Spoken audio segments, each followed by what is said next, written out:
Alat dan bahan. Untuk preparasi bahan, kita akan menyiapkan wadah plastik, pas kopi bekas seduhan espresso dari salah satu kafe. Terjumlah di video adalah pengumpulan dari 2 hari bekas seduhan espresso. Untuk pembuatan wadah, kita akan menyiapkan tanah liat dan wadah pengulenan, serta ampas kopi kasar yang sudah disaring. Untuk pembuatan lilin, kita akan menyiapkan ampas kopi yang kasar, ampas kopi halus, garpu, sendok, wadah yang terbuat dari ampas kopi, wax yang sudah dilelehkan, gunting, dan sumbu.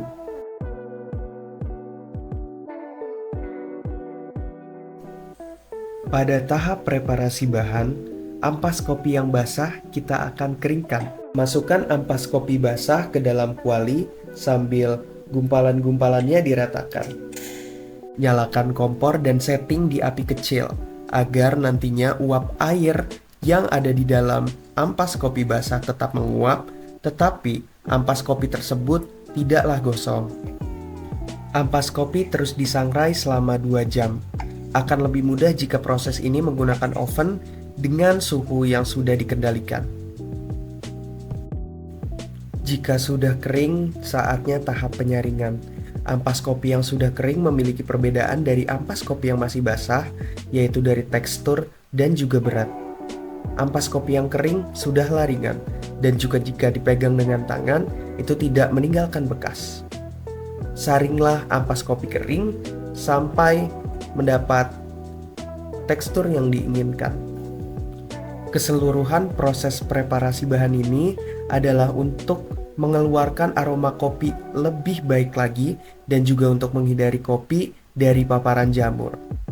Pada proses penyaringan kita juga mendapatkan ampas kopi kering yang kasar. Janganlah dibuang ampas kopi tersebut karena akan kita jadikan bahan baku untuk pembuatan wadah. Inilah penampakan ampas kopi yang sudah dikeringkan. Jika dibandingkan dengan ampas kopi yang masih basah, ampas kopi yang kering ini cenderung tidak menghasilkan gumpalan-gumpalan. Lalu jika sudah, tutup dengan rapat.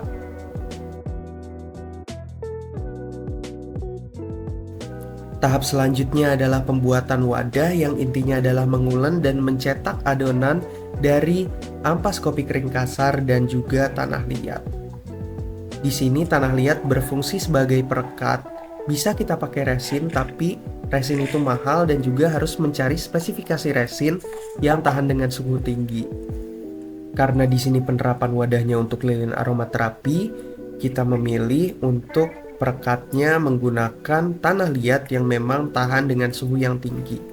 Ampas kopi juga di sini memiliki peran yaitu mempercepat proses pengeringan dari penjemuran wadah dan juga membentuk tekstur pada permukaan wadah. Kemudian wadah dijemur di bawah sinar matahari hingga kering.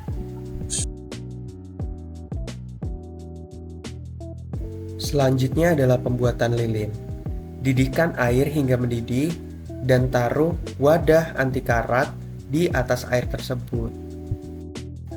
Jika sekiranya wadah sudah panas, masukkan palm wax dan juga lelehkan hingga nanti berbentuk liquid.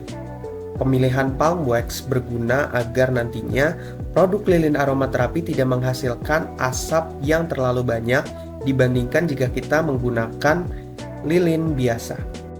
Diamkan palm wax dalam beberapa saat sambil sesekali diaduk juga.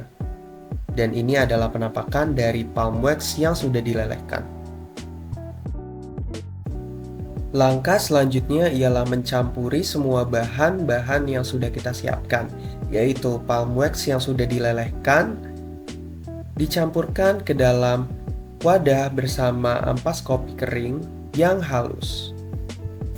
Adapun hal yang harus diperhatikan dari langkah ini ialah proses pencampuran haruslah dilakukan secara cepat sebelum palm wax kembali membeku.